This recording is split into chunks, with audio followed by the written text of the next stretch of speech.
Hey, Jan.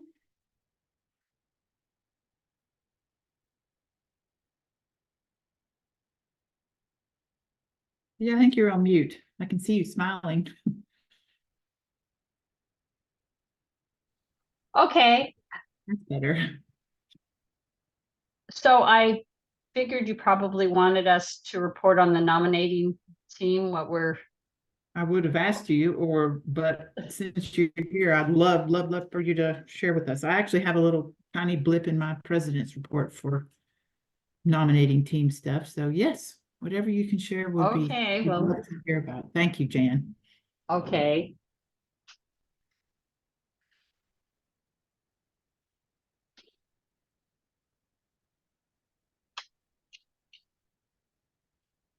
Um, is this before the meeting? We're in the before meeting part, yes. Yeah. Although Can I say apparently this? it's being recorded anyway, Jan, so just so Okay, you oh, know. that's okay. Some of the candidate, one of the people, one or two of the people that we called asked about, oh, it was the team actually asked about if there were going to be board slivers again. Mm, yeah, good I question. remember how much fun those were to write. Not. We could ask for a volunteer at some point. Yeah, Okay. Uh, mostly and lately, I thought about that at the beginning of this board year, but haven't done anything to reinstitute them. yeah. Um, we've been just getting things in the sun as Yeah, I've noticed it too. That's what I thought. I have to say, I hadn't missed them because I thought that there was usually something in the sun. Um, right. but then I went, online and looked, and there's something. Oh, I know, it's in the job description. I don't know if I called Rebecca and got the last job description, which it needs to be updated.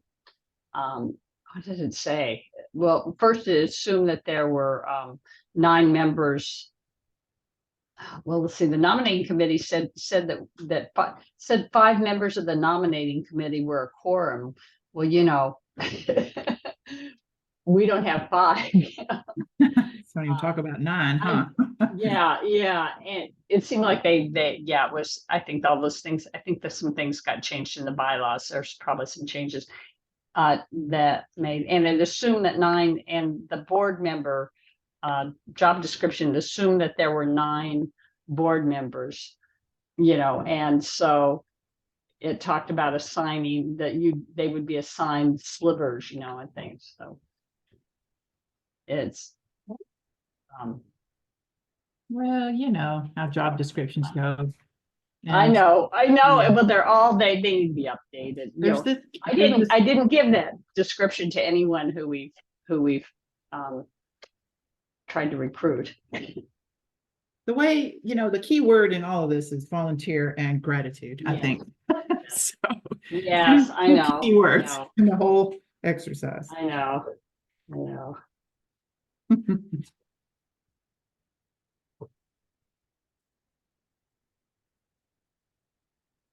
Okay, I'm gonna wait another couple minutes. I see lots of folks drifting in. Well, actually, we're still a couple minutes ahead according to my Yeah, I computer think we are. clock, which we can mainly rely on, I believe. Get my. I know Catherine Trestrail has texted me. She will not be able to be here, so hopefully Okay. we'll have enough to have a meeting.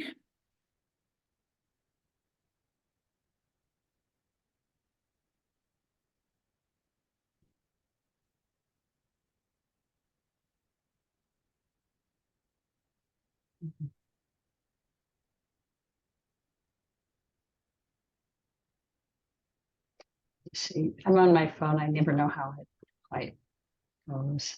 Let's see. So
So we only have 3 board members so far, so gonna give it a few more minutes. Oh, good. There's Doug.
Hey, Tom, did you get my text just now? I did. Okay, You didn't get to hear my message, right? I read it. So Oh. we'll, in a real big hurry. So we'll just have to amend the agenda. Try to amend the agenda if you want, in that section of the meeting to add those items in the unfinished business. We did that last time too. Hopefully that'll Okay. work.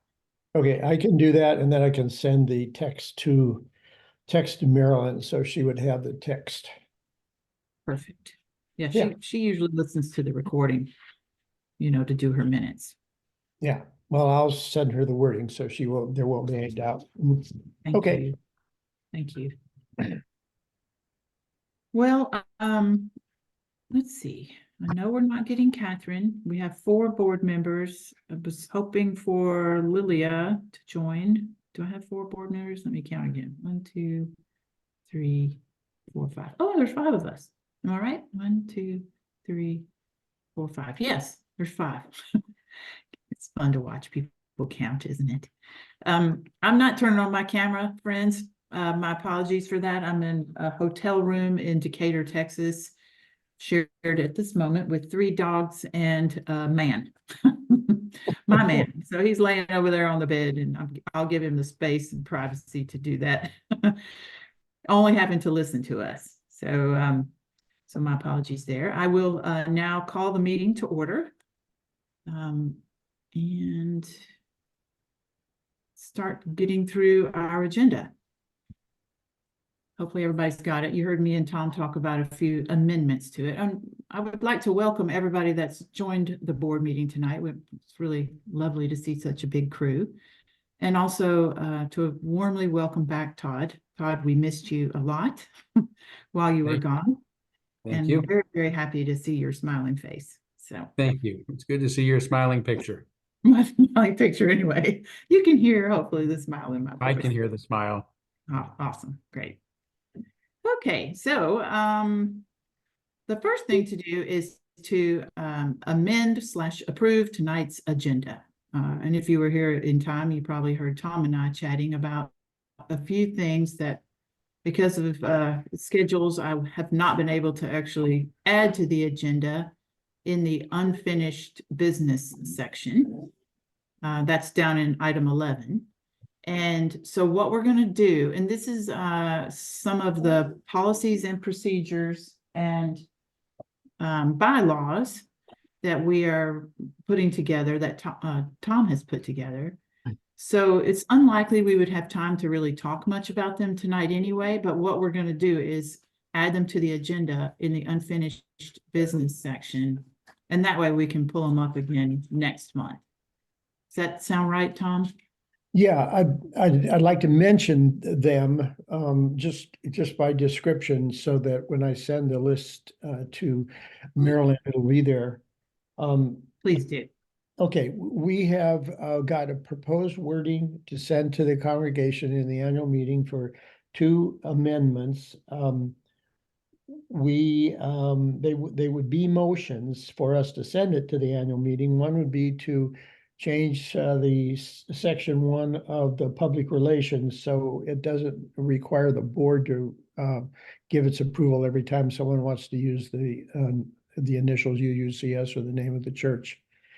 And the second one that we would need to pass a motion on to send to the congregation would be whether or not we want to, as a board, recommend adding the 7 principles to our articles of incorporation, or excuse me, to Article 1 of our bylaws. And then regarding the additions to the policy and procedures, we had talked in the past about 4 of them. I'll just list them: 3.1E, 3.3F, 3.3G, and then an additional sentence on to number 4. And those essentially deal with making sure that the members have access to our audio visuals of our meetings. And that the second one would be that a trustee should not interfere with the operations team or the operations manager with regard to their duties. The third one would be that the executive committee could be assigned specific duties outside of a regular meeting, if sometimes even giving permission to act on behalf of the board, if that ever came up, which probably wouldn't. And the last one would be an additional sentence that would be if there's a disagreement between the board and the operations team as to what is a policy issue and what is not, that the board would have the final say on that. And those would be ones that I'll list with Marilyn that'll be under unfinished business, and then we really need to get to them next month because with the annual meeting approaching shortly thereafter, they'll really need to be high on the agenda. So that's the addition. I did send out one other thing to the board, which was regarding whether the board wanted to have a blurb in the Sun on a routine basis, not every Sunday, or not every week, but to encourage in-person attendance to build community within our congregation. And that would be something that the board could act on, and then we could decide on what the wording would be. So that would be something that would be new business in this case, since it wasn't talked about before. That's it. Thanks, Tom. Any other amendments or additions to or changes to the agenda?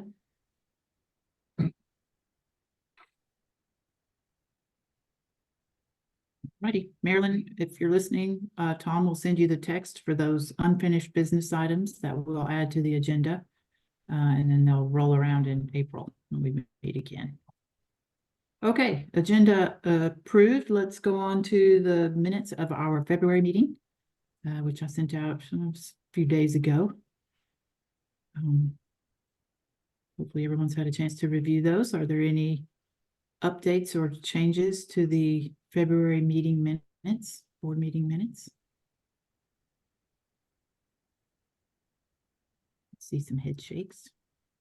So no hands raised. Okay. The meeting minutes from February are approved. Thank you, Marilyn. Thank you very much. Okay, now next up on our agenda, we're going to turn it over to Todd. First thing you do, put somebody back on the spot when they get back to work. So there, Yeah. But I did ask him first. And I've been gone. I have nothing to report. So no, yeah, I took a February break and just tried to stay away from as much as I could UU stuff on for both the church, of course, and even NAUA. So folks survived well without me. I knew they could. That's a joke, of course. Of course they can. Of course they can. I would. It was say painful to do without I'm you. continuing to speak at congregations on the Sundays I have off. It's not. Lynn keeps getting on me and saying you've got to learn what a Sunday off means. But there's a lot of folks who want to hear from me. So it's just the opportunity that I have. So I spoke in Salem, Oregon, this past Sunday, and next month I'll be going to Hayward and speaking with our friends there. And then it's just kind of an update on it on NAUA. We have chosen a time to have our first NAUA annual meeting, which we're calling a yearly summit. That sort of helps us stand apart from other such types of meetings that have gone on over decades, whether we were the AUA or the UUA, or even the Universalist Association.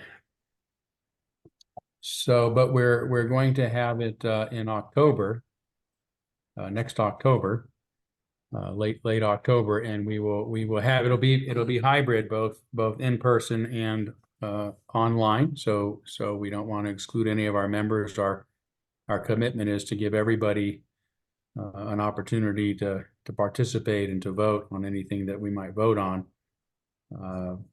so long as they're a member. And so, but it will occur here in Spokane.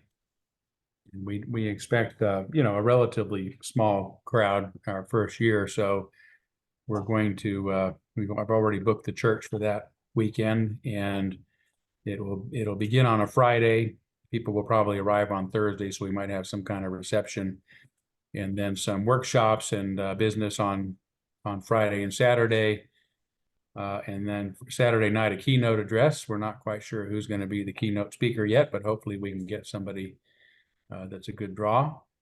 And then it will conclude with a Sunday service in our church. Todd, Yeah. will you need housing, like for our members to offer their homes for people to stay?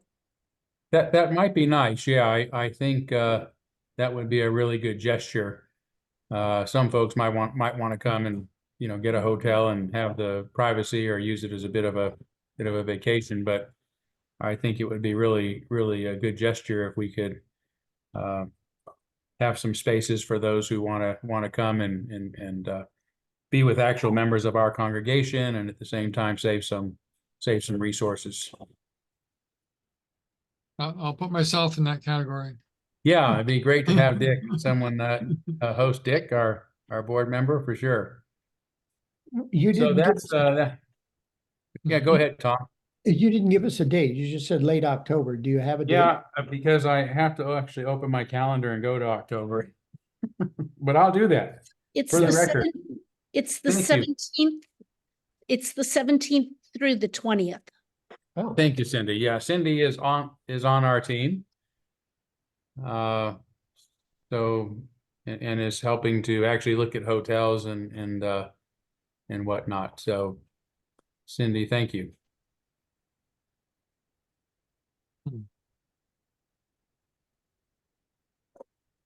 I might point out too that as a way of a personal report, I had cataract surgery a couple of weeks back, and it has not gone that well.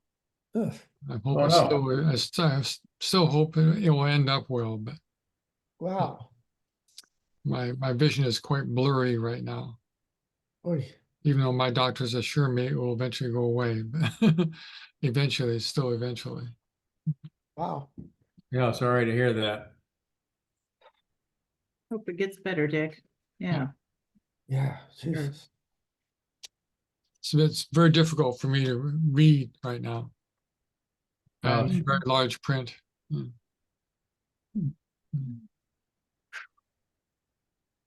in there. Mhm. Yeah. Hang in there. Anything else, Todd, you want to share, or anybody wants to talk to Todd about? He's got a few minutes left.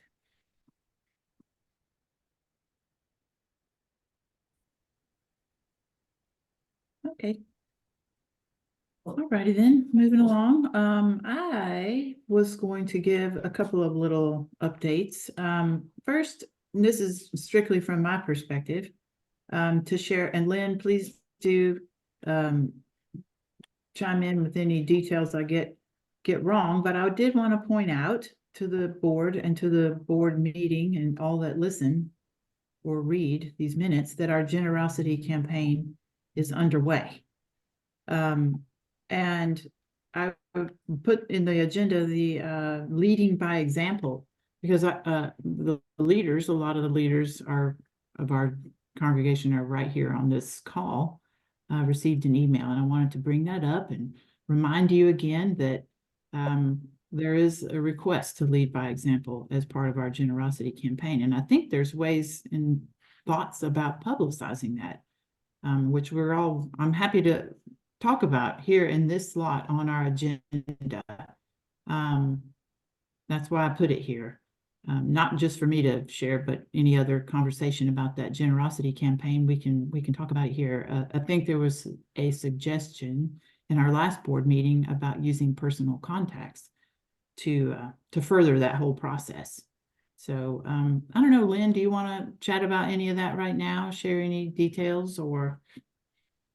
Well, sure, or I'm happy to answer any questions anybody has, but first I'll clarify that we're not actually quite underway yet. The kickoff is Sunday, officially. So you did, if you are a leader in the church, and by leader, the definition of leader that we chose is anybody in a leadership position that is on any member of an executive team, so the board, operations, endowment, finance, those kinds of teams. So every member received that email if you're on those teams.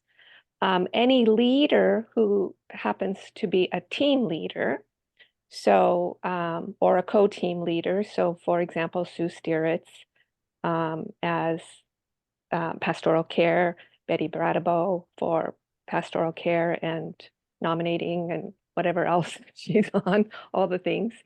And then also we included anybody who happens to be a contact person for an affinity group.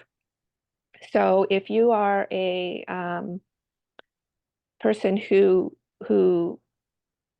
somebody would contact if they wanted to know about the men's breakfast or the women's lunch or the book group, those people also received that leadership email.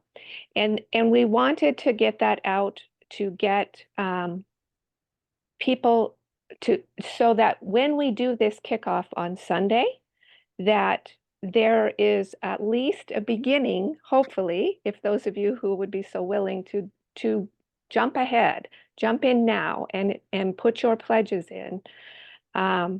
Robert has built a 7-foot thermometer that is going to be placed at the front of the altar. And we would like to show the congregation that it is not at zero because the leadership has already begun their pledging. And it will show sort of hopefully, the goal is for members of the congregation to see that our leaders are invested and committed, and they are hopefully demonstrating how this will move forward. So, and then you already got the theme, and we're going to focus on each one of those words: nourishing, liberal, religious, and home for the month of April. We've got some prizes planned for getting pledges in. I'm hoping it's fun and inspiring and helps people become very committed to our church, as or most of them already are. So just want to make it super fun and friendly. Lynn, Sure. I got one of those letters, and are you the only person on the generosity team this year? Rebecca and I are doing this together. Doing it together, okay. And for myself, I would just suggest we have a number of older folks that maybe aren't able to read emails or whatever and know what's going on. And I did reach out to one of those that I visit weekly and told her I would make sure if she would like me to, and I checked with their family to let it be known that she would like to keep her pledge going for this year. And so that would be one way if you know someone who's not looking at emails or whatever, or hearing what's going on at church, just to check with them so they do know, because it's usually very important to them. Yeah, thank you, Sue. That's very true. And I know that that pledge has come in. Yeah, it's already in. So thank you for doing that. The other thing too is there will be email, there will be paper copies at church, and I will be at church for both services all through April for people who want to turn in their paper pledge. And then there is also a postcard that will be mailed out during for snail mail. So, Tom? Yeah, I know how important it is at some point to have personal contacts as suggested by Dick. And I would volunteer to contact up to a dozen people when it gets down to the need or necessity to begin reaching out and making personal contacts. Yeah, I think that we do have that kind of on our back burner. Not as at the very beginning, but Okay. certainly. And the other thing too that we just talked about is sending snail mail letters actually to the addresses that we have of about actually 100 people who have not been active in the church for the past several years, but have not actively also resigned. Hmm. So that should go out, and hopefully that will bring in some more pledges too. So I'm going to focus this week at the campaign. There's been some questions and some confusion. This might be very unusual to hear, because I'm sure it's not unclear to most of us in this room, but it is unclear to many people, I'm learning, the difference between making a pledge and actually making a payment. So the pledge, of course, is just the promise, and I'm going to be using that language this Sunday. This is just the time to make your promise to pledge. It's not the time to write the check. And that's a bit confusing for some people. So I'm going to try to be super clear about that and what that means this Sunday. It's going to be great. Thank you, Lynn. Go, Lynn. Go team. Excellent. So Sunday's a big day. So all the leaders would like to get our pledges in. That would help the cause. It we would. say. It All would right. sure make that thermometer look better on the Yes, first day. we want Robert's thermometer to look stupendous, which I know it will, just based on Robert having built it. But we'll add our pledges. It'll be great. Thank you, Lynn. So the next up on my report is nominating team. And you see maybe on the agenda that I put 2+1. The +1 is that we have 2 known positions that we need, full 3-year term positions that Jan and her team are currently recruiting for. There's a possibility that we have 1 term that we may need to fill in. That's the +1. I don't really know if that's true yet. We're still kind of trying to figure that out, but that's where the +1 comes in. But setting that aside for the moment, I'm going to leave it to Jan, if she would, to give us, since she's here and volunteered, to give us a little update on nominating team activities. Okay, we've only been going after 2, so let us know. I will. Right now, the team has met and exchanged a lot of emails, and we have Cindy Fine has agreed to run for a position on the board, and Justin Bell is considering, he still has questions, and I referred him to Richard. I should say our team is Betty Batterbro, Richard Steele, Lisa Conger, and myself. And since Richard's our board liaison, I referred Justin to him, and he was going to call him and discuss it further. So I don't know where we stand with him. If you have suggestions, if you would send them my way, we have a list of people, but we could certainly use more. And some of us don't know newer member, I only know the old people. So, Okay, thanks, Excuse me, Stan. can I, Go, Sue. this is my personal feeling. Mm. If you can avoid it, do not just get a warm body. Get oh, someone yeah. who responds, and has things to offer. For me, that would be my request. And I know it's difficult to find people nowadays, but that would be my request. Well, that's certainly our aim. We got Cindy and we didn't think she was a warm body. Thank you, Cindy. Thank you, Cindy. Thank you, thank you. I was delighted when I heard this news. Tickle pink, actually. So this is fantastic. So if you have suggestions, it'd be great. Yeah, everybody here, think Send about, them my way. yeah, rack your little noggins and think of who might have some passion and interest in joining this group. It is actually kind of a lot of fun, and you learn a lot about our congregation. That's why I joined originally in 2008 or something, so many years ago. So, yep, it's a good time.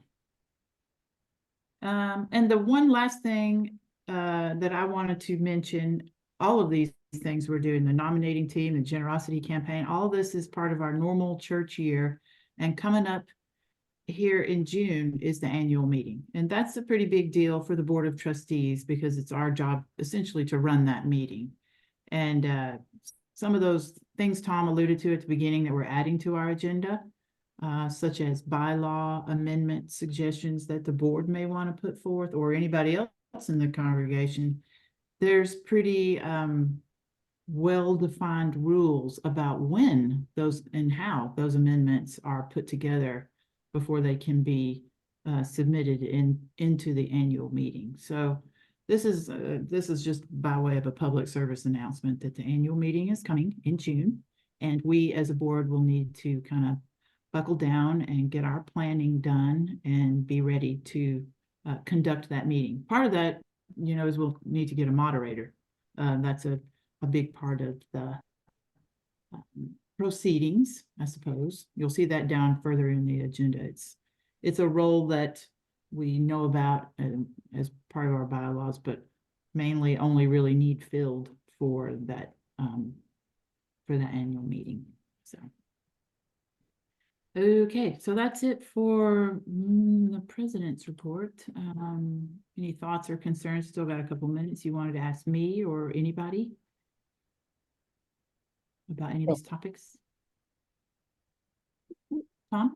Yeah, let me just add in support of that annual meeting content. We're gonna have votes on this or that, whether it's people or whether it's bylaws or anything else, and we will need a team of what's called tellers, which are the ones who count the votes, and we'll need someone that's going to be keeping track of the quorum, and then what's a 2/3, and then what's a simple majority. And if we're going to participate in any way electronically or virtually, then that whole process needs to be set up and run. So just to give you an idea, it's just not convening a meeting and going through 3 steps and then adjourning the meeting.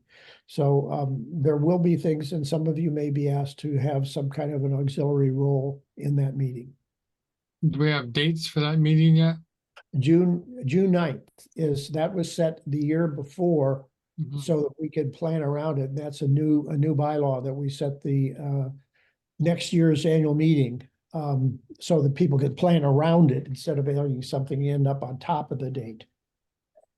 So June 9th after the second service, starting about 12:30 and running for certainly no more than 2 hours.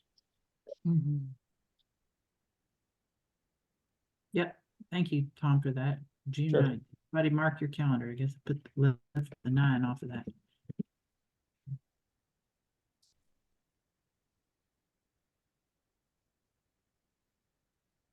May all your cataracts be done with and your vision sharp by then, Dick. Yes, Join us absolutely. here in Spokane. That'd be awesome. Yes, Dan? Just a suggestion for Dan, for Jan. She might check Joe King. All he could do is turn you down, but he'd be wonderful if when he was Speaker of the House for the state of Washington. He'd be great on your team if he would be willing to do it. Just a thought. Hey, I know Joe. I could ask him if you want, Jan. Yeah. Yeah. I subscribe to his Substack, which I barely know what those things are. Somehow he talked me into getting on his, so there you go. He's pretty good at talking people into stuff. All right. Okay, now a really fun topic. Next up on the agenda is we got my pal Lynn, and she is going to speak about a lifetime membership proposal for Shirley Cannon. Okay, I had to write down some words so I could think this through clearly. So let me bring up my notes for just a quick second, and I'll be brief. Okay, friends, I would like to bring forth a proposal regarding an individual whose dedication and presence have significantly impacted our church family over the course of 4.5 decades. Shirley Cannon has been a long-standing and beloved member of our congregation since March 11th, 1979. Her presence has been a source of warmth, wisdom, and inspiration to many, fostering a sense of belonging, friendship, love, and good humor within our community.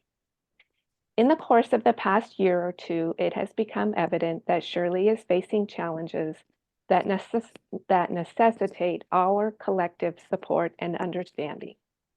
Regrettably, due to the onset of dementia and associated cognitive changes, she now finds herself unable to fully comprehend the intricacies of financial responsibilities and pledging, which are integral aspects of our membership obligations.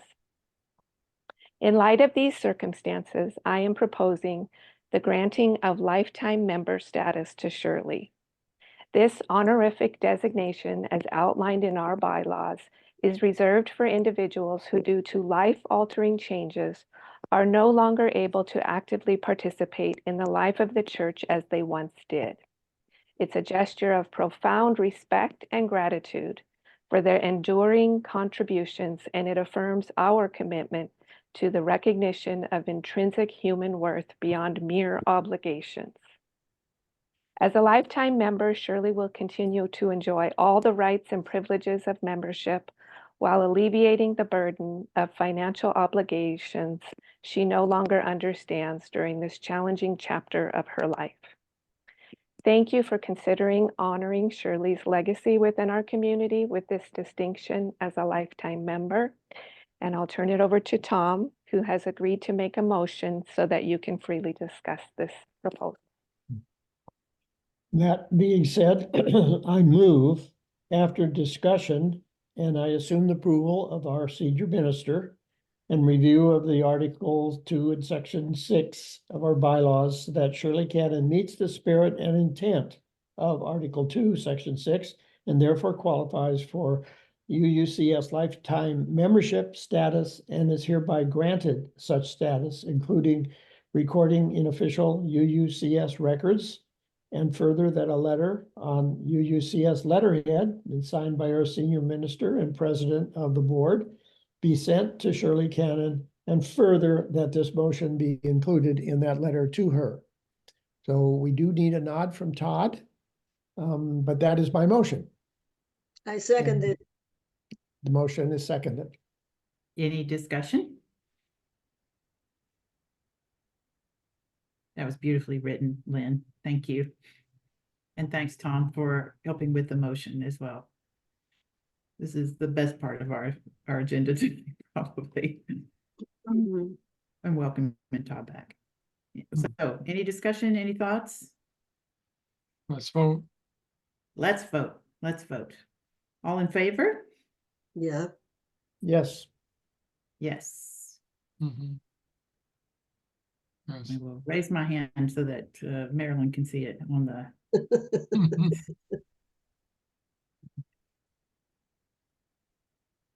Any opposed? No. Okay, all right, motion passes. Thank you, Lynn. All right, nicely done.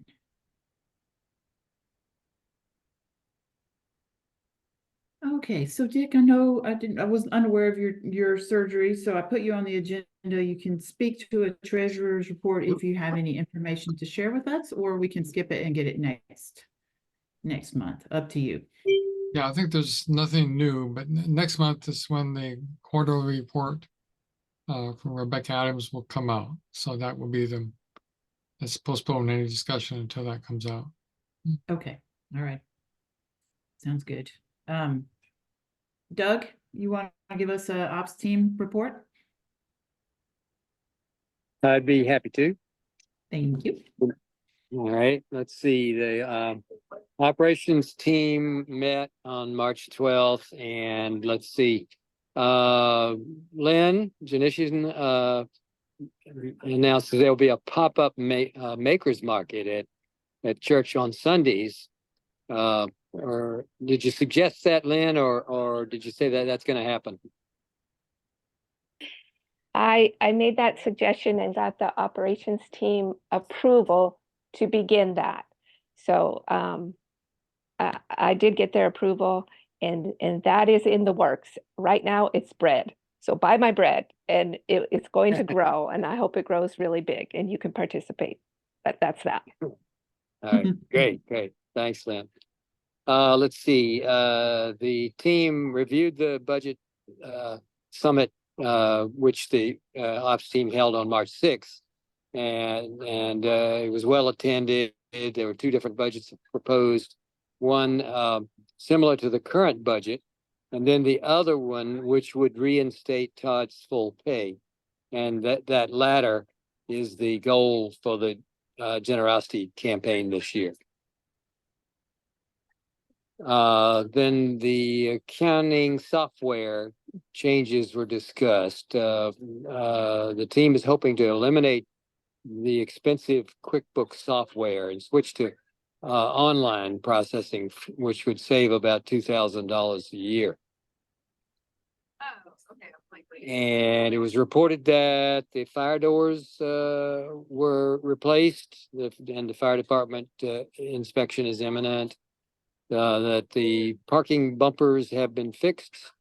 The SJCC has assumed responsibility for the coffee cart. What is the SJCC? I'm sorry, I'm ignorant. Social Justice Council, Okay, thank you. I think. And so they're getting it repaired and getting their baristas trained. So that's going to be back in action. And it's been decided to add a link to the NAUA website to the UUCS website, which will and the UUCS website itself will be revamped this summer. And that was it. Any questions or comments? Anything to add, Todd? Just what an excellent report and synopsis you gave, Doug. Okay, thank you. Yep. No, I think you nailed it. I feel like neither one, yeah. With Rebecca's help. Yes. Could you repeat the last little bit about the website? Well, Revamp? just that the UUCS website is going to be revamped this summer. Okay.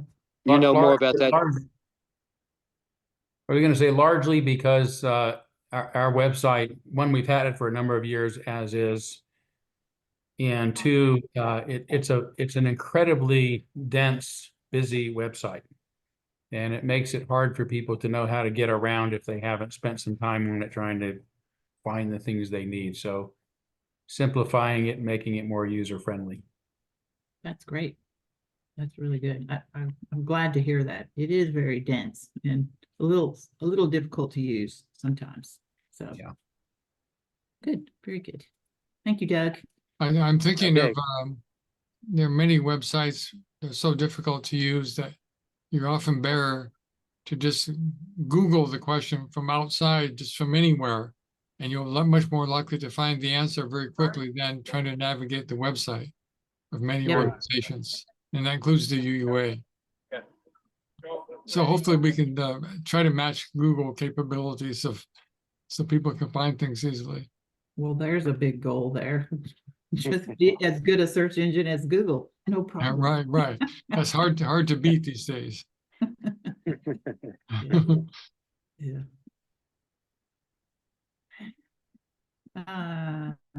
Okay, good. Anything else for any follow-ups for Doug? Any other ops team questions?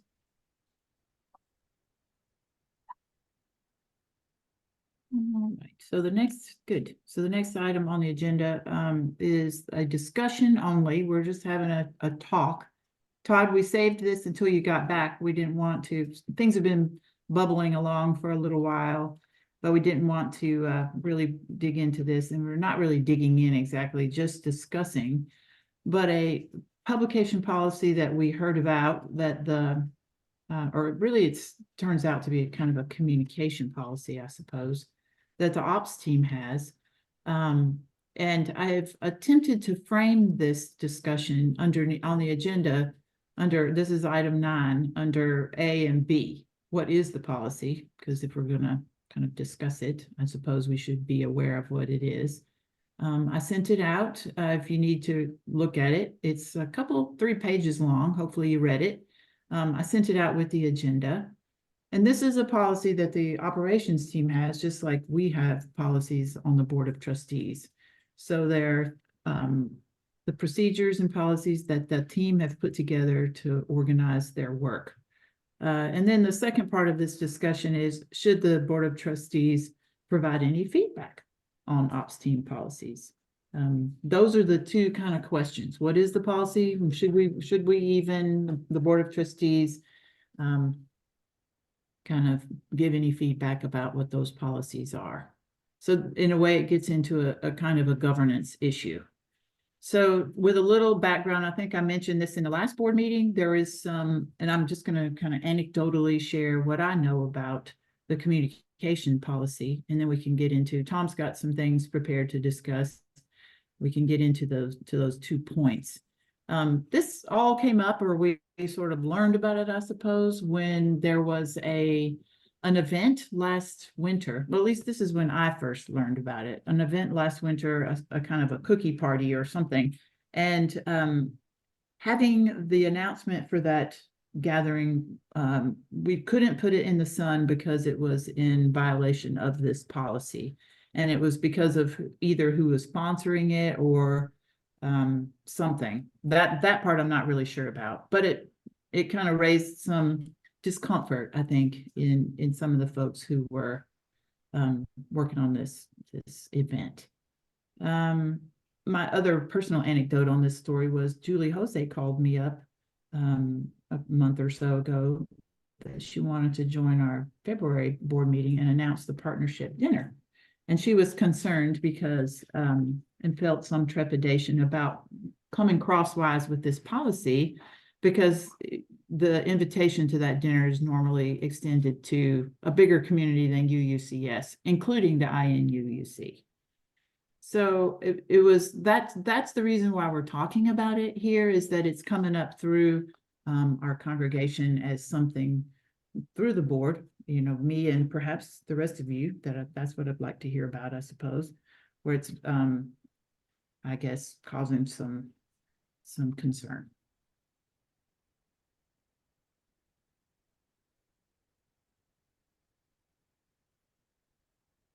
So I'm kind of opening up the floor. If anybody else would like to, has any other anecdotes, kind of like mine, to share about this policy, or any other thoughts in general, or if you've even read, not even read, I don't mean to imply it's naughty if you haven't. Now, I guess I'm a little bit confused about, I read through that policy, including the questionable portions that maybe need to be changed. I wasn't sure if Tom Moshe has specific changes to propose, or he was saying that we didn't have to worry about that. That we could handle it under existing wording or something like that. I'm a little confused. about it. Right, okay. Well, Tom's got his hand up, so maybe he can answer your question, Dick. He has analyzed this a fair amount. So, Well, after I got the handout of all of the various things that relate to the communication policies, I went, having in mind what occurred last fall, early winter, where there was confusion. I went through and I highlighted, and then I highlighted the portions that seemed to address this issue. And I sent that back out to you all with the following, and just, I don't want, I'd like to read the paragraph that I sent to you. I don't want Marilyn to have to try to put the paragraph in there, but just mention that I read into the record some thoughts about this. So I said I highlighted the portions that pertain to the issue that was recently raised concern. And actually, I didn't find anything in the policies that prohibit a UUCS member from giving notice of an event as long as there is a member contact and a clear location or a means of learning the location by reaching out to that contact person. That's in that's in the policy.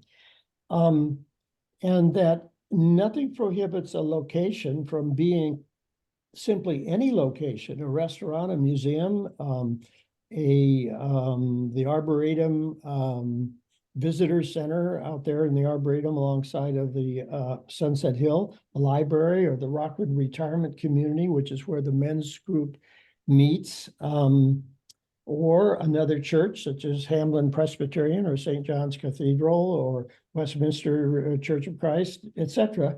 And that I didn't see anything in the policies that prohibits a similar message about such an event appearing in anybody else's newsletter or publication.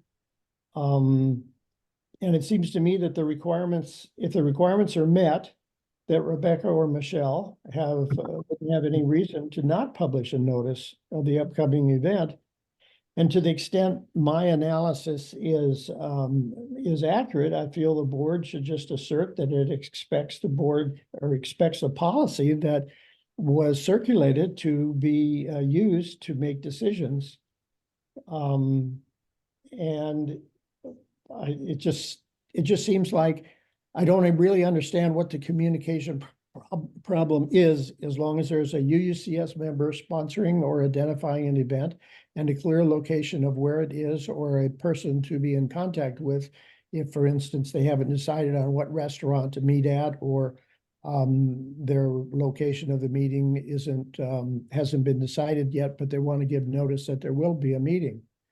So I think the policy that's there is pretty darn inclusive and seems to, I don't know what the problem has been in the past, as long as a member name is there and there's a location, because that's what the policy says, and that's what. I'm wondering maybe if there isn't a need to change the wording or eliminate that one problematic paragraph, because that kind of stands out and probably grabs people's attention. And unless they read the fine print carefully, they think that applies to them. Well, which paragraph are you referring to, Dick? That the one that refers to all the events in 2019 and 2020. Well, the current policy refers to not having a resigned member being able to sponsor an event in our bylaws. And if you and that seems okay. I don't know as anybody has a problem with a resigned member not being able to advertise an event, but it clearly says that our member could advertise an event and all they need to give is a location. So, although I thought. I'm thinking maybe there still needs to be a change of wording right there in that paragraph that says, but look at this interpretation below, or something like that, that says, adds a little clarification to it somehow, that guides people to the point where you're talking about, the interpretation you're talking about. Well, yeah, it is that paragraph that seems to cause confusion was added on July 27th of 2020, right after the splinter effect of the church and motions were high. And all that it really says is that somebody who's resigned can't make an announcement in our publications. And Actually, Tom, if I could interrupt, Yeah. if you're referring to the communication policy, it doesn't say can't make an announcement. And this is where I think Dick's probably right, is that it just needs a little bit of wordsmithing, because it says former resigned members are not allowed to use our communications. yeah, Further down below it somewhere, it says that essentially that, you know, you got to be a UUCS member to sponsor you know, anything that comes in our communication into our communication vehicles, I suppose. well, actually, then you could eliminate that one, that sentence that says, these tools of communication are for use by our friends and members, blah, blah, blah, former resigned members are not allowed. It's kind of like a duplicate. You're approaching it both. Right. In one right. way, you're saying only these people who are members can do this, and then they added, I think, in the heat of the moment, it's saying that, and anybody who's resigned also cannot do something that only a member can do. So there's almost unnecessary language in there, and it probably got there in the heat of the moment. It is the policy of the operations team, and the board isn't allowed to tell them exactly what to do. The board could recommend that they just simply drop that paragraph and rely on the rest of the document, which is pretty darn clear. You got to be a member and you got to give a location. And that would be one possible proposal then, right? Well, it would be a suggestion to them. Or a clarification of the wording, yeah, it just Yeah. seems kind of harsh the way it is right now. A after little, but years. Tom has twice now said things that answer the other point, which was part of my discussion here, which is should we or can we or might we as a board of trustees? And Tom has said, and I think wisely so, recommend or suggest. The board of trustees can recommend or suggest a change in this wording to the ops team's policies. So I appreciate you saying that, Tom. Yeah. Robert's had his hand up for quite a while. Oh, I didn't see. Sorry. Thank you, Todd. You sure do have your hand up. Go, Robert. Hey, thanks. So I'm just wondering if we're a policy governance organization and the ops team has a policy, why does the board want to be involved in that? Good question. And I was thinking of policy governance when I put this item on the agenda and tried to communicate, perhaps ineptly did so, that when the board of trustees hears and communicates with the rest of the congregation, part of our role within policy governance is to hear those kinds of things and act on them appropriately, not suggest or dictate changes to policies that the ops team may have, but share that information. So I don't, share is not the right word within policy governance, Robert. I don't know what it is, but I think you perhaps understand. Well, I think I understand about the board's role in policy governance, which is well, to part be that of the thing that happened, Robert, and I'm not sure whether you knew this, when this issue occurred last fall and the issue was raised, what happened, why was the second and third notice of an event pulled off of the Sun? And the question was raised. The board was notified that this was due to a board policy. And when I went back and researched it, there wasn't a board policy. I went through all the minutes all the way back to the beginning in 2020.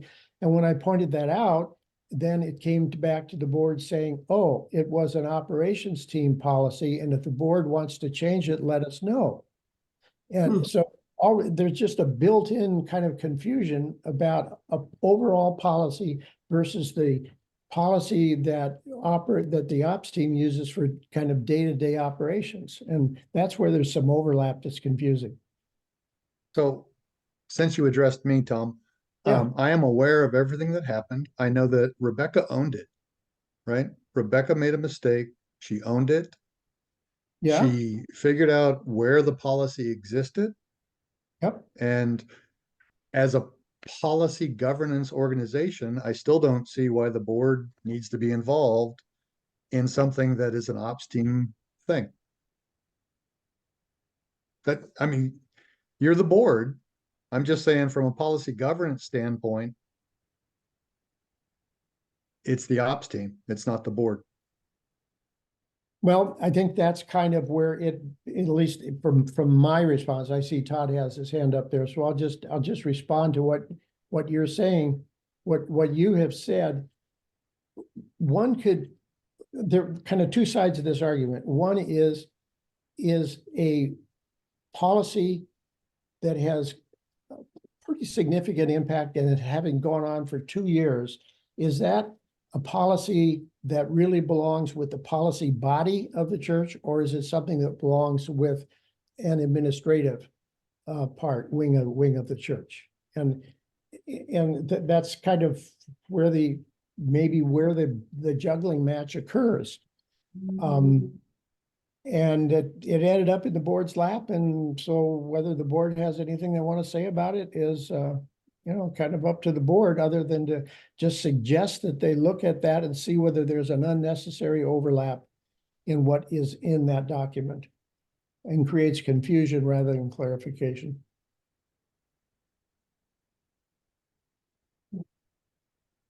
Todd? Yeah, I think, my overall concern too is for policy governance. Ideally, if we were really following policy governance, the board would be issuing non-prescriptive statements, right? That's the board's policy governance task, is to create policies that are broad, that create a corral in which to keep people in general, and allow teams and others who are responsible for making decisions the freedoms within those limitations, not directives, but limitations, to do their job. And I think it's good that we're discussing this today. Sure, I agree with Tom. I think the board should be able to discuss anything that it wants, but I also agree with Robert that ultimately this is something that belongs to the ops team. It was, Rebecca, we all have faulty memories. I can't even remember where the policy came from, so I'm glad Rebecca was able to track it down. What I would also say that hasn't been said yet is that because we have not uttered the term INUU, right? The INUU church. This was an INUU event that was being advertised through Our Son, and it was worded in a way that it got past us from recognizing that that's what it was. That's what was taking out, and then a subsequent attempt to put it in again under even more indirect terms was not published at all. So that's really what this is about. And this was not merely the heat of the moment. I can tell you that there are many people in this congregation who are still bothered by the cruelty of many in the group that left not too long ago, including the cruelty towards me, but the cruelty towards our congregation. And I can tell you that if we start normalizing relationships without there being some kind of truth and reconciliation with that group, which I would be open to, but this is a group that caused lots of havoc and then fled without us having an opportunity to discuss what had gone on. And that leaves a lot of sore spots for a lot of us. And we do not want to normalize relationships. And if you think you're getting complaints now, I will tell you, you would get a whole lot more if suddenly we act like nothing ever happened. So this is something that is bothering a lot of people to this day. This wasn't a heat of the moment decision. This was a recognition that people who had left were actually trying to use our communications to inform our congregation about what they were up to after they had left and gone straight to the news media and tried to mislead them into what had actually transpired here at our church. So really, even out the door, we're trying to demean our congregation to the wider community. So there's a lot that happened, and it's not been forgotten, and it's not been dealt with. And that, I think, needs to be mentioned here, that what we are actually talking about was an INUUC event, not a UUCS event, and not merely an event from one of our members. I recognize there are members that have membership in both churches. I recognize that there are members that are friends with people in both congregations, and they can maintain those friendships by all means, but it is not our responsibility as a congregation to maintain those friendships or hold those same friendships that others may hold.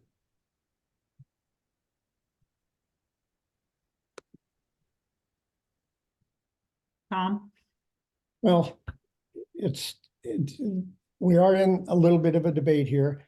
Nothing that has been said, except by you, Todd, has talked about normalizing relationships. We're talking about, can a UUCS member, me, for instance, by name, identify an event that might be a UU pickleball event at Ferris High School. And that's all. And that could go in our son because it meets the criteria. And there's nothing that even addresses whether or not I'm a past member or not. Are you a member? Do you have an event? Do you have a location? Now, that's what it says in the 5-page document. Does that include an I don't know why INUU event? I don't know why people are confusing it by having to say, and by the way, we'll say it again, only members, and if we need to say it more, we'll say, and any former member can't do it. If a member wants to advertise an INUU event, is that what you're saying, Tom?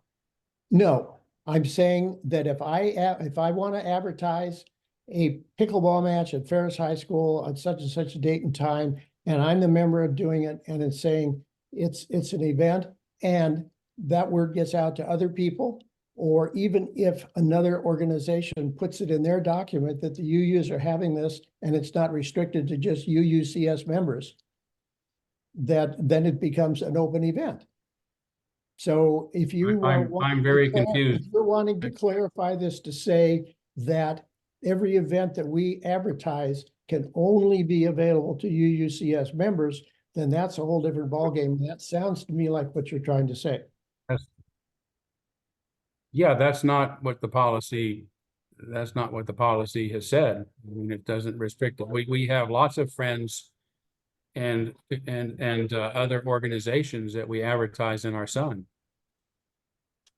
Well, I'm always talking have. about We an always have. organization. I'm This talking is if somebody, if one of our members who happens to have a foot in both churches were to say, I'm sponsoring a event with INUUC.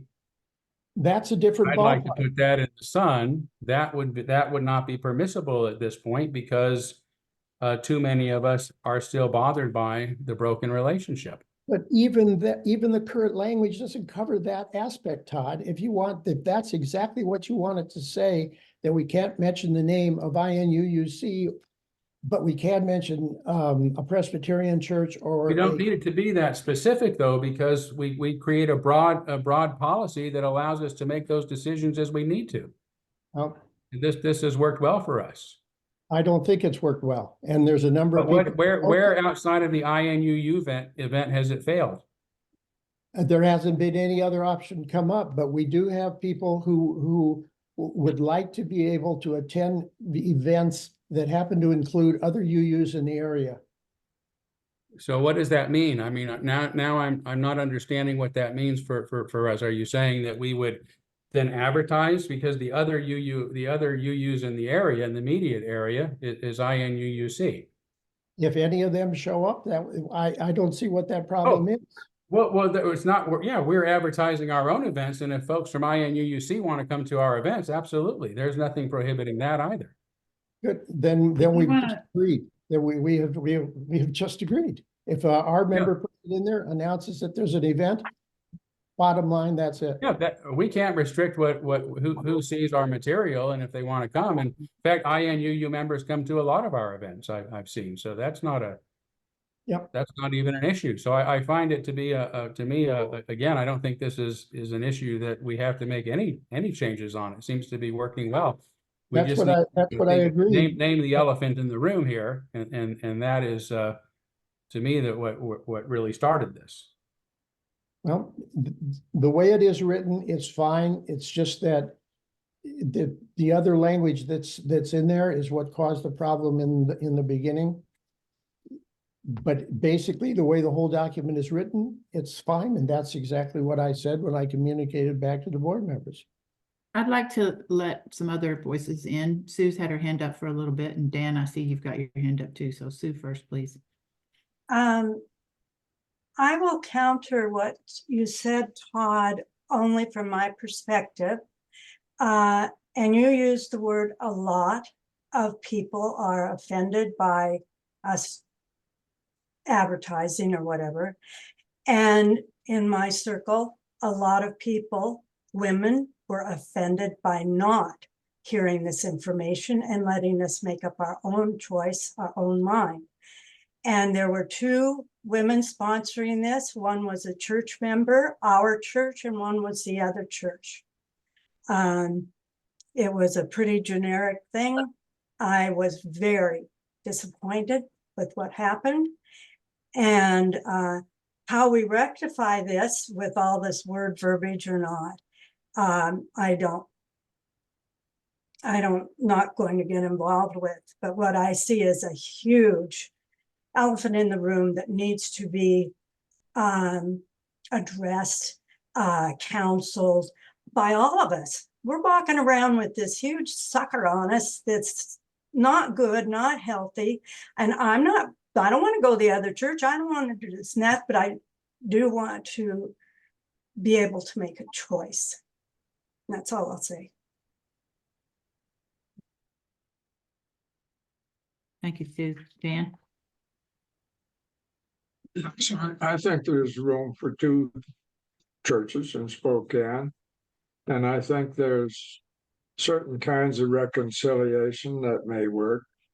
But I think the narrow definition that Tom was proposing is kind of putting us on a slippery slope there into away from just the tight definition he had into something else.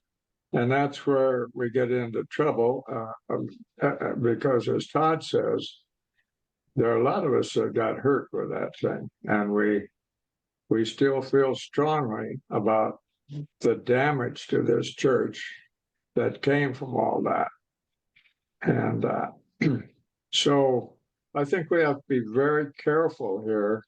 If the definition is that narrow, I tend to be more in line with just working much as we have been.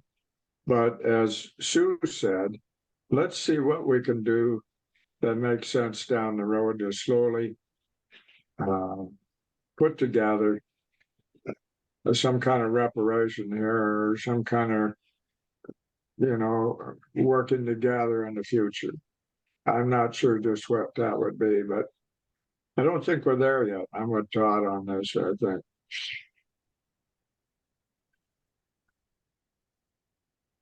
Well, you've said that I proposed something. I haven't proposed anything other than to eliminate the confusion because the document says over and over again, if you're a member, you've got to have your name on the announcement. You've got to have that is the contact, and you've got to give a place and a location. That's what the document says. So it's basically fine the way it is. Well, the only possibility that introductory language that was added in the beginning kind of seems like it adds another layer that's unnecessary if all you're giving is a location and the name of a UUCS member contact. So I don't have any proposal. Well, I know, but how you defined it's fairly narrow and I didn't define it. I didn't define anything, Dan. It's just what's there. It's already written. Well, I'm not going to get in an argument either. I just think we have to be careful of getting on a slippery slope here that damages us both ways. I'll point out, here's a small group of 15 people, so we can see how volatile this can be. And upsets me, hurts me, whatever, brings me back 2-3 years ago to all the hurt. And I just truly wish that I could see some sort of work go on within our church to help us, all of us, somehow let go. And that doesn't mean accept you into our church and all that, but somehow more healing for us. I'm open to suggestions how that happens, because I see what all this has brought up emotionally for me. Yeah, may I say? Go, Liva. I was wondering if the two people who wanted to put the announcement knew about the regulations or policy of the operational team as it is mentioned in the paper, and what is Tom is trying to explain with some minor, adjustment of the words. If they knew what's the policy, and if only one person that would be the member of our church would put the announcement, then there would not be such a problem. The problem, it seems to me, occurred because there was a name mentioned of somebody who is no longer the member of the church. That's how I read it.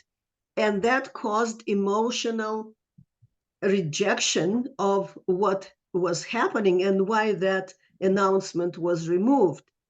And after that has been discussed and spread all over the church with members of the community who came to the board of trustees and said, well, you need to fix it. That's how the problem occurred. I don't see it as a problem, but it's my opinion. And if the rules were followed according to the policy of the operation team, then nothing would have happened.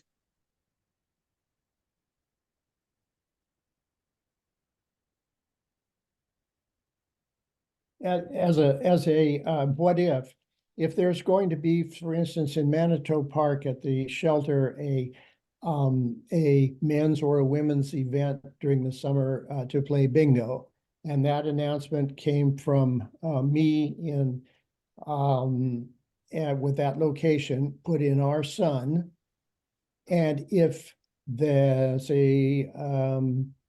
Jerry White put in a similar announcement for playing bingo in the same shelter at Manitou Park at the same date and time, would that be an issue?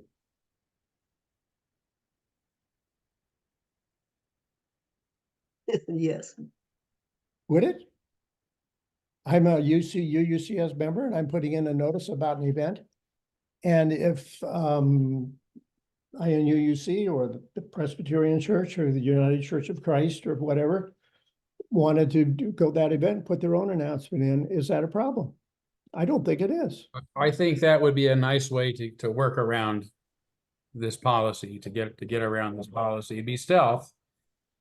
And might be people from our congregation that show up, or people from the other congregation that show up that would be surprised to find themselves a bit uncomfortable because they weren't aware of what was really going on. But yeah, I mean, there's always ways to work around our policies in ways that would not violate it. So if somebody wanted to do that, it's a real hypothetical. I don't think it's ever going to happen, but I think that would be a workaround.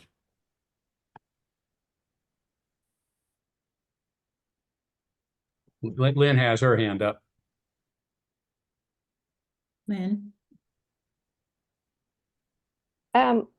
So I have to say I'm a little bit confused about what is the problem. To me, there doesn't seem to be a problem. We have a policy in place.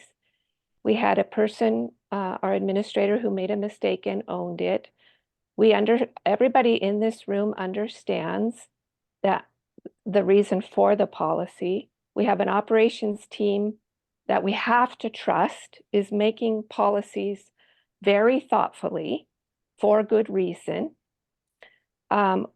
We do have absolutely emotions run high about this issue. However, we have a group of people who freely chose to leave our church. It is the reason their church exists, because they did not want to be with us. So unless they are asking to come back, which it does not sound like they are, everybody gets to have their friendships and their relationships ongoing, and they can go wherever they wish in Spokane. I don't see the problem here, other than we are all still a little bit sad about what happened, or very sad about what happened. But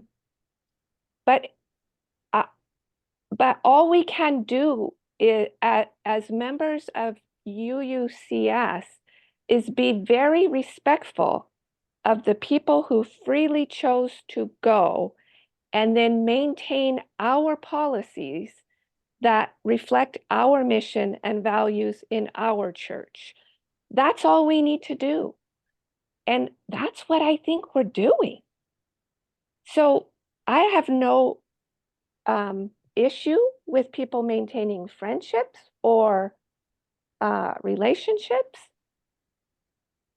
I get to make those choices for myself, as do you. What is the problem we're trying to solve here? There isn't one. Yes, exactly. A solution in search of a problem. Exactly. It's working. We're moving forward. There are 2 churches. Apparently there's room for 2 churches. We have a Okay. different set of values. People have friendships and relationships in both camps. Onward. Let's roll. Jan has her hand up, I note. Yes. Sorry, I think I'm on. There is, whoever said that, I think it was Sue, that there's a need for healing. I got caught up in this. Every month I put out a note for the women's lunch and a note that the book group is meeting. One month I had someone from IN, whatever they are, the other church, call me up and ask me if she could come to lunch with our group. I am never going to say, and would she make people uncomfortable? I knew darn sure she'd make, I was sure she'd make people uncomfortable, but I'm certainly not going to, I always thought we were a welcoming church.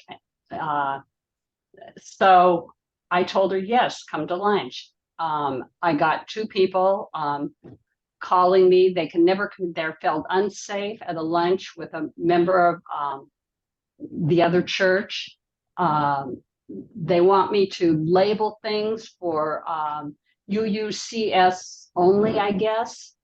I think that's a problem. I'm not going to do that. That's all. Probably don't know how to put my hand down. And Jan, I would like to also say that people from INUU are welcome to come to our church anytime they want. I would welcome them. Well, I don't know what to do about the people from the women from our church who say they can't eat lunch with our church anymore because there might be someone from the other church there. I mean, I was hurt by those people too, but we got to Onward. Yeah. Have to move onward. So there is a problem, whether we can come up with a solution, which is not really our objective here tonight. And we are at time for this discussion. I certainly appreciate everybody's contributions. I think it was very valuable to hear them, to share in this way. So thanks everybody for your contributions. Thank you for that thumbs up, Sue. Okay. Now, next Dan, I'm really glad you're here. Because one of the things we have been reminded of, another of the Board of Trustees obligations or duties, tasks, is to update the strategic plan. That's the next item on the agenda. I think you brought it up last month, Dan, or maybe the time before. Yeah. So thank you for that. I've only browsed through it very briefly. It's something, Tom and I were chatting about it earlier this week. And hatching a tiny plan that we're gonna unfurl on you all. The strategic plan is not a large document, but it's a well thought out one that it is, from my brief perusal, Dan, I'd love to hear more from you on this, is mainly about thinking ahead and carefully being the stewards of especially our physical plant, I think, for the church. Maybe it's more than that. I'd love to hear from that. But at any rate, Tom and I will tell you about our thoughts in just a minute. Dan, did you want to share a little bit more about the beginnings of the strategic plan and its update? Well, I wasn't gonna say anything, but basically it's, what are our goals for the church? Where are we going? Where do we need to put the emphasis?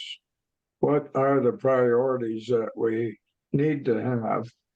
We can get caught up in little things and the big things get away from us. So if we really think about that and set those goals, then we have a strategic plan that gives us a direction for the whole church. That's basically what my thinking is, and the way corporations and so on use it.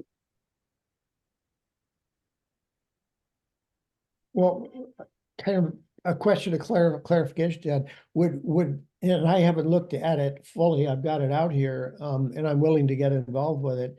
But a question, does the strategic plan have something in it like increase our membership to 600 by the year 2030? Does it have those kinds of things, or does it have in there that have a new roof by 2027? What kind of things are in there? The things that we had, and I haven't looked at recent updates of the strategic plan, but it did have both those things. Okay. It had to increase participation in the church, and how do we go about doing that, and what priority we set on it. It also set up, for instance, on the deferred maintenance fund, relative to what we need as far as our plant, when we need money to fix roofs, that kind of thing. And it had a lot more in it than that also. We had goals for RE, a part of RE, putting emphasis on RE, and we had emphasis on air conditioning, for instance, in that RE wing and the kitchen. And where did those stand? What gets paid for first? What do we want? Rather than just waiting until something happens and then say, hey, we got to throw some money at this. Yeah, if I can jump in here, Please. because I think it's important to understand the history of our strategic plan. And you can look to the last two or three for last two, I guess, for examples of the kind of stuff that's in them. They're not so specific that I think they would give a date in an amount, but certainly church growth is, a viable item. But when I came, the church had not had a strategic plan apparently in some time, if ever. And I spent the first year with our board looking at our bylaws and the board making recommendations for necessary changes to the bylaws, if there were any, and there were a few. And so once that was done, we spent the next year reworking the policy governance book to make sure they were not in conflict with the bylaws and any changes we needed there. That opened us up at the start of my third year to do a strategic plan. We took a whole year on it, and that involved the congregation. It is the board's responsibility to put the plan together because you're the visionaries, right?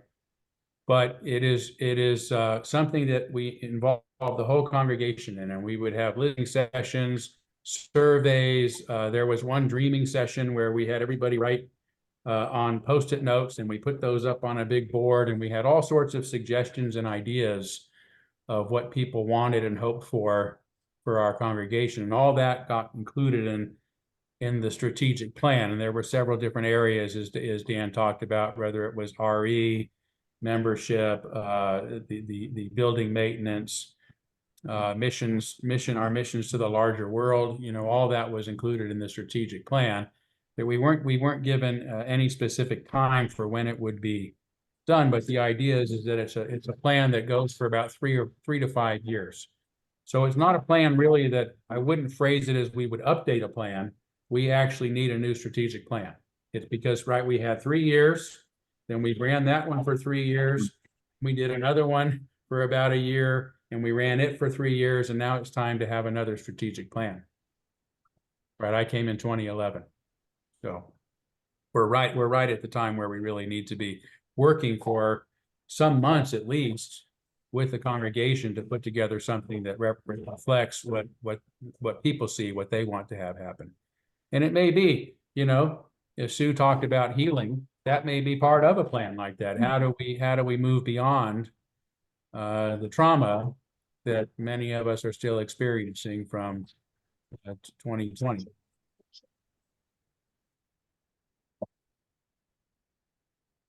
That's a really good background.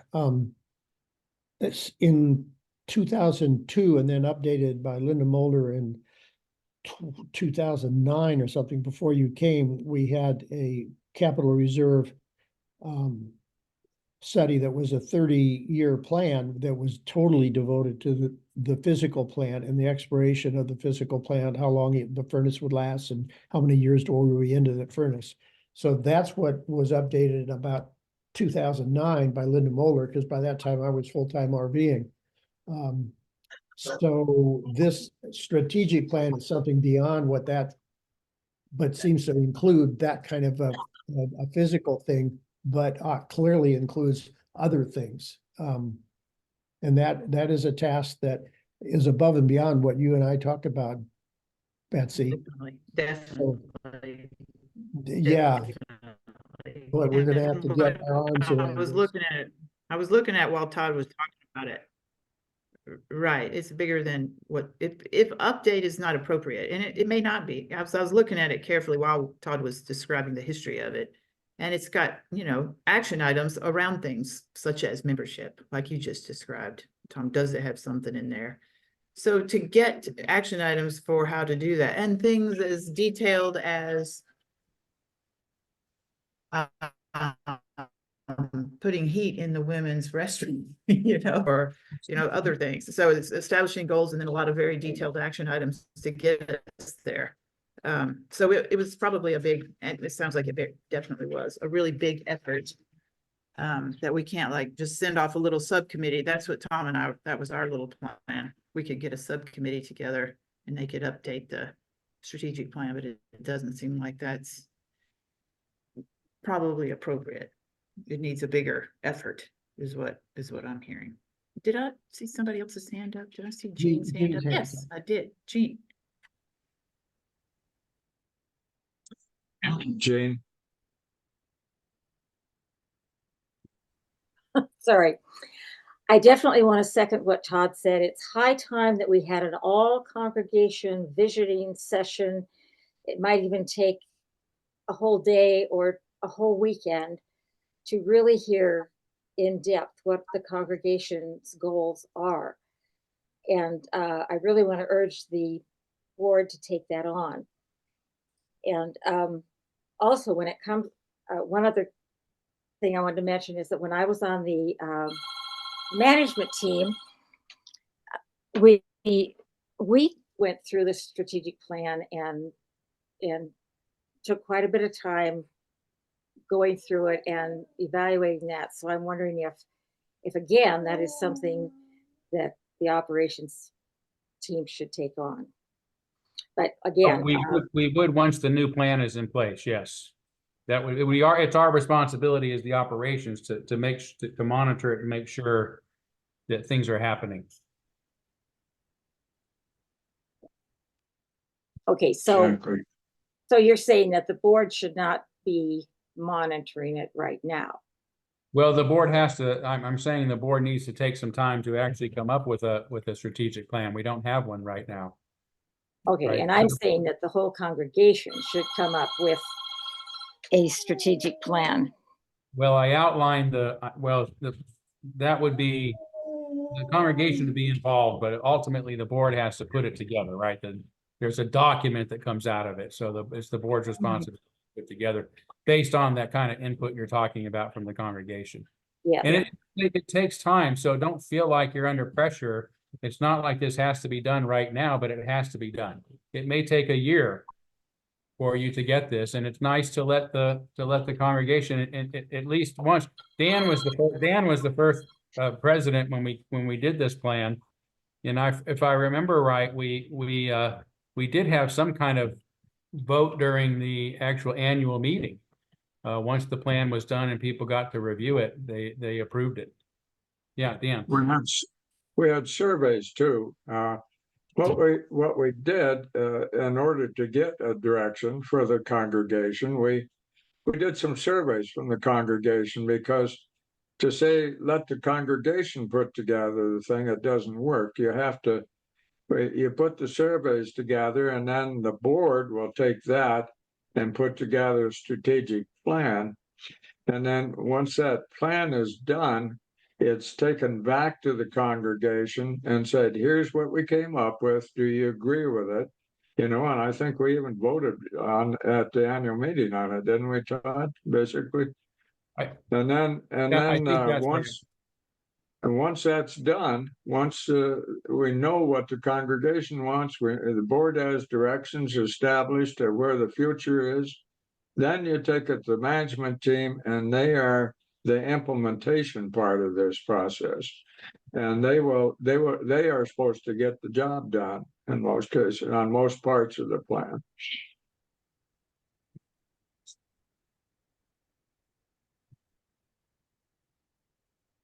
So have fun.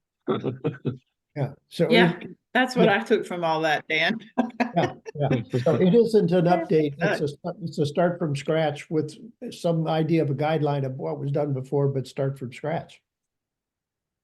Sounds like. Yes, yeah. It sounds like way more fun than working on bylaws for 3 years, Betsy. Well, that's exactly what I was gonna think how to pitch it, just like that, Lynn. Like, more or less like what Dan said, enough of documentation. Let's do something, although ultimately the deliverable here is a document. But it's a document with a lot of interesting input, and it will be, just like you said about the survey, Dan, it would be very interesting to try to solicit that feedback from a congregation that is not formed or kept together in the same way as it used to be, right? We have remote people, we have just a whole different, so that's kind of a fun challenge. That's right. We'll ask the shared ministry team, because they've been so excellent at soliciting feedback. Anyway, Survey Monkey, whatever it is, whatever it takes.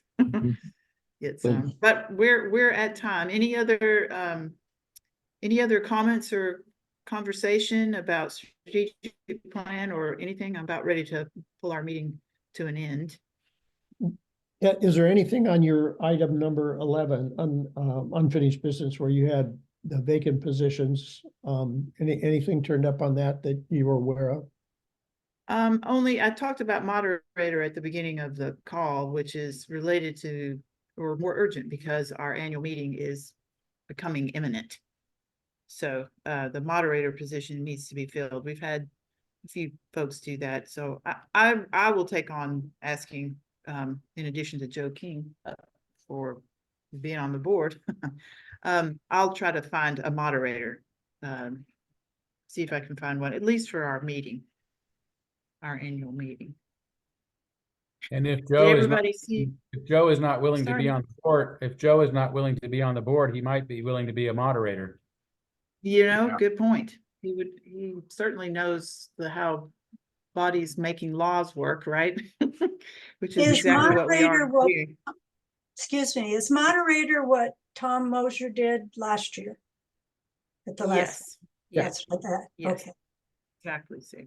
And Gordon Diddins, I did it for 2 years. Gordon Diddins did it, I think, for at least 1 year or Couple maybe years. 2 years before that. And Right. before that, it was Mary Lou Johnson. Mhm. Robert's Rules of Order kind of knowledgeable, essentially, Sue. Yeah. Well, not real heavy on that because No. as No. a parliamentary advisor, I would be available to help get through that part of it. There's a lot of us that have been around for these annual meetings quite a bit and can help whoever's doing it with what needs to be done. So, Betsy, I'll have a conversation with you about that privately okay, outside of the meeting, because I Well- know you want to call it Okay. an evening, but and I'm not volunteering, but I'm considering. okay, great. Woo-hoo. Thanks, Lynn. Yes, let's talk. Let's Okay. chat. Okay.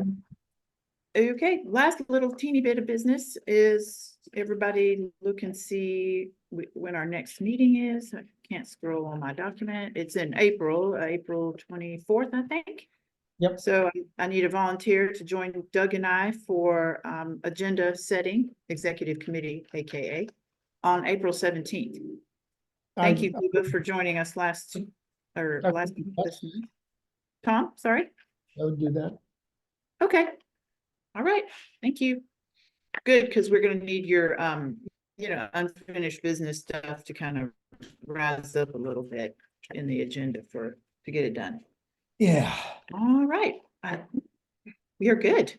We are at an end. Thank you, team. It was a good meeting. I enjoyed it. Enjoyed seeing you all. Sorry I couldn't share anything but a picture of myself.